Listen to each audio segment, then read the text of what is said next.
14 de dezembro de 2025, Namyeonju, na província de Gyeonggi. Por volta das 11h20 da noite, em um estacionamento de cafeteria, um casal jovem estava dentro de um carro. Eles haviam se conhecido em um trabalho de meio período e começaram a namorar. Eles passaram o dia inteiro juntos, dirigindo, caminhando, aproveitando a companhia um do outro. E em certo momento, a mulher perguntou: "Você não tá cansado?"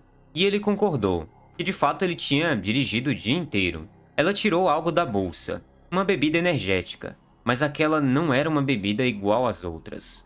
Ela tinha adicionado uma outra substância dentro. Assim que ela ofereceu a bebida como um energético para ele se recuperar, ele aceitou sem pensar muito. Até porque não tinha motivo para desconfiar de um presente da namorada, né? Cerca de 20 minutos depois, ele perdeu a consciência. Nos próximos minutos, ela fez algo bem inesperado.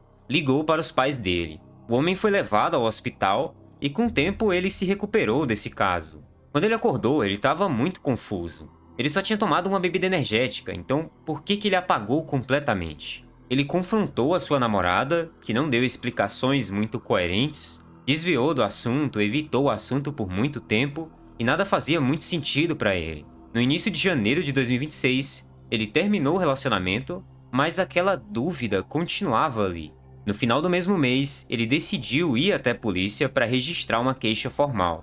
Para a polícia, aquilo era um caso muito delicado. Bebida entre parceiros, sem evidência física e sem confirmação de nada. Mesmo assim, eles coletaram o sangue e enviaram ao serviço de pesquisa do país. E por muito tempo, esse caso simplesmente ficou parado na triagem. Se eles tivessem talvez investigado mais a fundo quem era aquela mulher, talvez a tragédia seguinte pudesse ter sido evitada.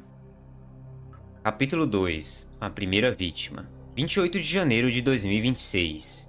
Motel em Suyudong, no distrito de Gambuk, Seul. Às 9h24 da noite, uma mulher de 22 anos, de sobrenome Kim, entrou em um quarto de motel com um homem de quase 30. Era uma pessoa diferente da primeira vítima. Eles tinham se conhecido uma semana antes, então era cedo para chamá-los de casal. Eles beberam juntos e, em certo momento, Kim tirou da bolsa um remédio para ressaca que ela tinha trazido de casa. E dessa vez, ela dobrou a dosagem usada com a primeira pessoa. Ela ofereceu para ele o remédio e, claramente, ele tomou sem hesitar, até porque era um presente de uma mulher com quem ele estava saindo, né? Não tinha por que desconfiar. E pouco tempo depois... Bom, vocês conseguem imaginar, né? Só que dessa vez, o cenário era diferente. Eles estavam num local fechado, não tinham interrupções, e a dose aqui era bem maior.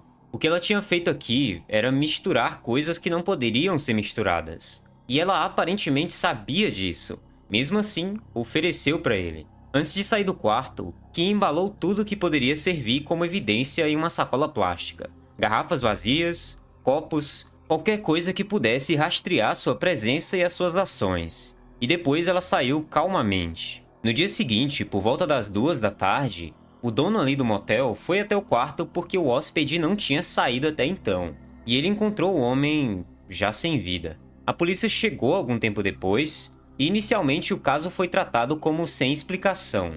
Após o exame, eles confirmaram. O corpo dele continha substâncias que não eram naturais. A polícia também analisou as câmeras de segurança, investigou a causa do incidente e começou a procurar a mulher que tinha entrado no motel com a vítima.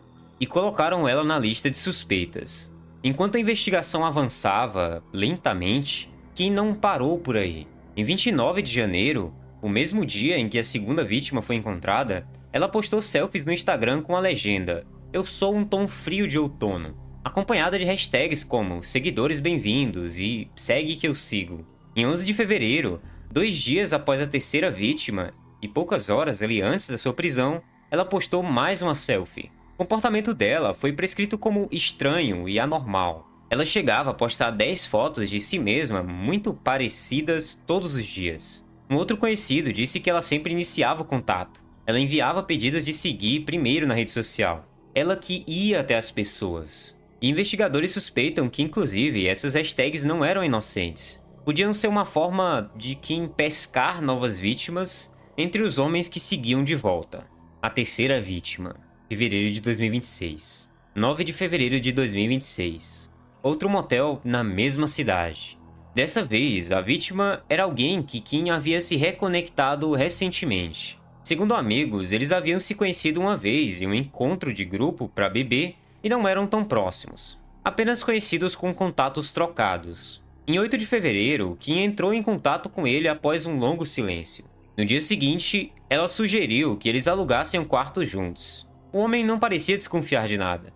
Ele até enviou uma mensagem para um amigo antes. Bom, ela disse que nós devemos pegar um quarto hoje. Tem um restaurante de carne bom que faz entrega, então talvez a gente pegue um quarto e vamos pedir alguma coisa. Mensagens casuais, animadas. E essas foram algumas das suas últimas mensagens.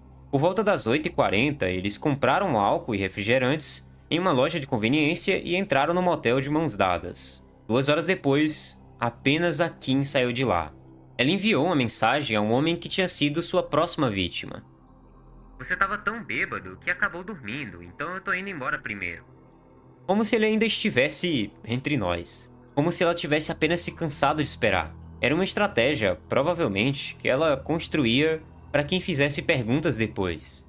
No dia seguinte, funcionários encontraram o homem e a situação se repetia. Os intervalos entre as ações dela mostram uma coisa muito importante. Cada vez mais, ela cometia esses atos com uma distância menor de tempo entre eles. Isso é um padrão que as autoridades já entendem e é muito bem documentado. Quando as pessoas se convencem de que não vão ser pegos, o ritmo acaba acelerando com o tempo. Mas parece que ela não ia conseguir escapar por muito tempo. Desde fevereiro de 2026, um dia após a descoberta da terceira vítima. A polícia rastreou Kim por meio de análises de câmeras de segurança. Ao revisar as imagens do motel mais recente e confirmar que ela era a mesma investigada do caso anterior, eles agiram imediatamente. Naquela noite, por volta das 9 horas, eles fizeram uma prisão de emergência nas ruas de Myeongdong. A suspeita, Kim, de 22 anos. Muitas pessoas também criticaram a polícia. Por que vocês não aprenderam antes? E a explicação oficial é que faltavam evidências para uma prisão anteriormente. Só em 9 de fevereiro que chegaram os resultados da primeira vítima, confirmando as suspeitas. E sem essa prova, eles não tinham base suficiente para ir lá e conseguir prender ela. Após a prisão, a polícia apreendeu o celular dela e aqui eles descobriram uma coisa muito curiosa. Eles descobriram que antes dela cometer os atos, ela fez uma série de perguntas ao ChatGPT. O que acontece se você tomar remédios para dormir com álcool? O ChatGPT respondeu, obviamente, que eram coisas muito perigosas e isso poderia resultar em coisas muito tristes, e foi aí que ela tomou a decisão. Em 19 de fevereiro veio a acusação dela, e já não tinha mais como ela se defender exatamente, porque ela tinha feito a pergunta, ela tinha a resposta para aquilo, e mesmo assim prosseguiu com o caso. O mais bizarro vem agora. Após a prisão dela, o número de seguidores dela no Instagram saltou para muitos milhares de seguidores. Inclusive tinham comentários dizendo que ela é bonita, então ela é inocente. É uma coisa assim, inacreditável realmente, eu não consigo acreditar que as pessoas pensam desse jeito. Mas em 25 de fevereiro, a conta dela se tornou privada.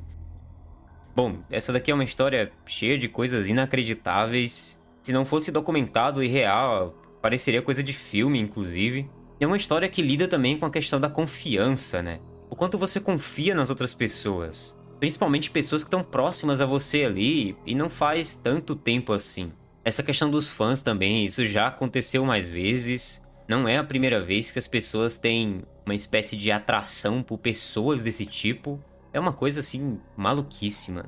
Comenta aí embaixo o que vocês pensam sobre isso. Vocês acham que a polícia poderia ter evitado alguma coisa se tivesse agido mais rápido? Quais são as opiniões de vocês sobre isso? A gente vai continuar conversando aqui sobre esse caso nos comentários. Muito obrigado por sempre assistir os vídeos aqui do canal. Eu tô tentando trazer conteúdo diferente aqui pra vocês. Então, muito obrigado por sempre acompanhar. Se você quer apoiar o nosso trabalho, deixe seu like aí, comenta alguma coisa como eu falei. E a gente se vê nesse próximo vídeo que tá na sua tela aqui.